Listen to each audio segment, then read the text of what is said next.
qui sont derrière les terroristes? Vous devez savoir que parce que c'est la question qui a été posée par Jean-Luc Mélenchon à l'hémicycle de l'Assemblée nationale en France. Mélenchon, qui était candidat malheureux présidentiel en France, il a posé une seule question qui n'a pas été répondue jusqu'à ce jour. Il dit, mais on parle de terroristes.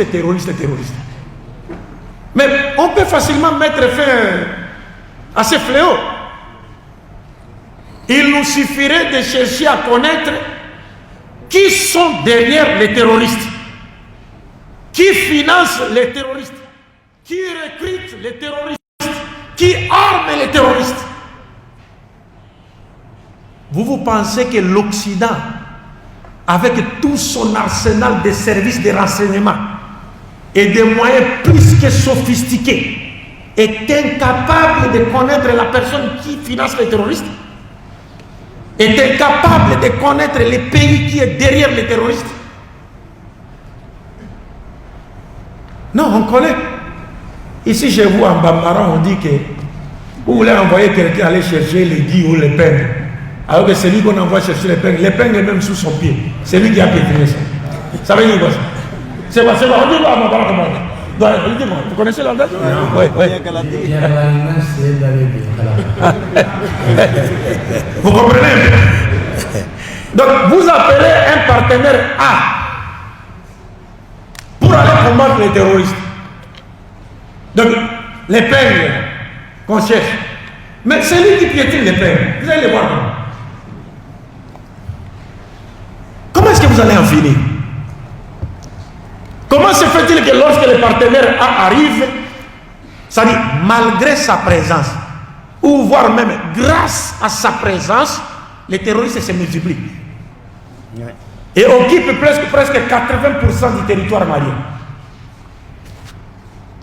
Et c'est là où j'ai dit, faisons très attention, frère. Remarquez que les terroristes, les pseudo-djihadistes, ne sortent que dans des zones à forte concentration en matières premières qui sont recherchées par les partenaires A et ses alliés. Allez-vous comprendre quelque chose? Hein? Il faut faire, surtout l'or. Vous avez l'or ici. On va vous laisser. Mais vous aviez l'homme le plus riche du monde à l'époque. Moussa Massa. Non, Massa Moussa. Hein, Massa Moussa. Ici, là. On ne va pas vous laisser. C'est pourquoi vous voyez que maintenant on se pose la question de savoir, mais comment? Si les terroristes sont les ennemis du partenaire A et que le Mali a appelé le partenaire B pour l'aider à combattre les terroristes, comment se fait-il que le partenaire A se fâche contre le partenaire B lorsqu'il est en train de combattre ses ennemis à lui? Comment expliquer ça? Analyse pertinente. Oui, mais parce qu'il y a une équation qui dit l'ennemi de mon ennemi est... Ah, mais comment se fait-il que l'ennemi de mon ennemi devient mon ennemi? Devient mon ami. C'est scandaleux ça. Scandaleux. Et puis il faut remarquer, quand le partenaire B arrive au Mali, le partenaire B dit donnez-moi seulement 6 mois. Le nouveau partenaire, il arrive au Mali et il dit aux Maliens, à travers le gouvernement de transition de son excellence Assimi Goïta, digne descendant de Soundiata Keïta. Et de Sounamuru quand tu ajoutes. Est-ce que vous comprenez? Oui. Alors, quand le partenaire B arrive, il dit donnez-moi seulement 6 mois. Je vais en finir avec les terroristes. 6 mois n'est pas encore arrivé. Les partenaires A influencent les nègres des maisons qui sont à son service pour dire vous allez organiser les élections au mois de février. On n'attend même pas les 6 mois. On dit février, il faut organiser les élections. Est-ce que les problèmes du Mali, ce sont les élections ou les terroristes? C'est le terroriste. C'est le terroriste. La maison brûle. Vous voulez qu'on organise une fête? Mais éteignons d'abord les faits, et puis on va organiser la fête après. Est-ce que vous comprenez un peu ça? Donc c'est pour dire que nous, peuple africain, d'une manière générale, nous devons nous réveiller. Nous devons nous réveiller de notre sommeil. Inna Allah la yughayyiru ma bi qawmin hatta yughayyiru ma bi anfusihim. C'est le moment pour les Africains d'écrire l'histoire. Et cette histoire peut commencer avec les Mali. Inch'Allah. Cette histoire, cette nouvelle histoire peut commencer avec les Mali. Pourvu que nous tenions bon.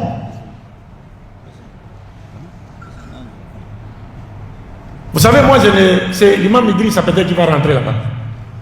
Moi, je ne suis pas contre les dirigeants de la CEDEAO. Quelquefois, je me demande, comme ils n'ont pas le choix, est-ce que ce n'est pas une façon pour leur dire, pour nous dire, peuple africain, regarde comment on nous pousse d'agir. C'est à vous qu'il appartient de vous les faire maintenant, parce que nous ne pouvons rien.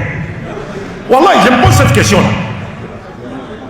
Parce que je ne peux pas imaginer un seul instant, Nana Akufo, qui est parti en France, qui a pris le micro de main de Macron, et qui lui a dit ouvertement qu'on en a assez. Nous en Afrique, nous avons des richesses, depuis l'indépendance jusqu'à ce jour, nous n'avons rien.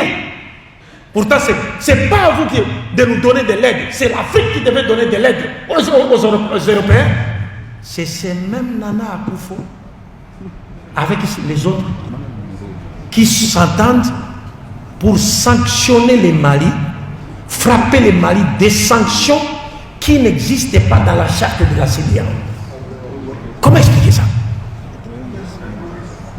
Alors moi je me suis dit, mais peut-être quand ils se sont tenus debout là, pour montrer le nombre de présidents qui ont participé à cette réunion, avant de sanctionner les Mali, peut-être qu'ils étaient en train de nous dire, nos chers frères et sœurs africains, regardez, nous ne pouvons rien.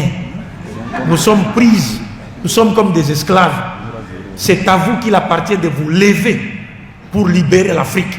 Car il n'y a pas d'arme efficace capable de réduire tout en ayant que la volonté du peuple, laquelle volonté est conforme à la volonté de Dieu. Il n'y a pas d'arme efficace que celle-là. On n'a pas besoin de prendre des armes physiques. Et l'Occident ne crée pas les armes physiques, c'est lui qui en fabrique.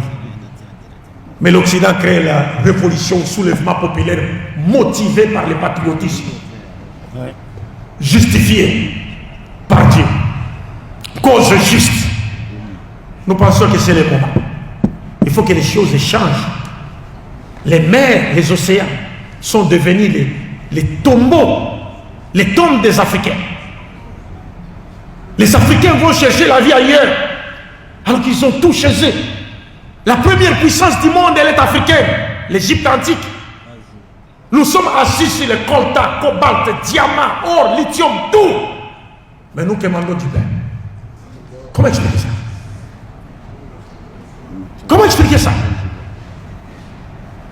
Wallahi, avec leur politique sadique, ils nous ont placés dans une situation où, si on nous envoyait 1000 bateaux ici en Afrique, ils vont plus frapper. Ils envoient seulement 1000 bateaux, ils disent au microphone, nous cherchons des esclaves. Wallahi, ces bateaux ne vont pas quitter les ports d'Afrique. Ces bateaux vont se noyer. Parce que le nombre des Africains qui vont accourir là-bas pour aller monter dans ces bateaux, pour partir en Europe, les bateaux vont rester là. Tous les bateaux vont se noyer au port. À cause de quoi? À cause des conditions dans lesquelles ils nous ont placés. Alors jusqu'à nous faire croire que c'est là-bas le paradis. Sans là-bas, il n'y a pas de vie. Donc nous devons réfléchir. Nous pensons que les choses sont en train de changer dans la vie. Nous devons lutter dans ce sens, parce que le prophète même dit, celui qui lutte pour défendre sa personne, c'est bien, et qu'il meurt, il meurt martyr. Il meurt martyr. Donc, je ne voudrais pas abuser de votre temps. Je vais laisser à mon cher Mamidri Sakante de nous offrir la nourriture qu'il nous a préparée.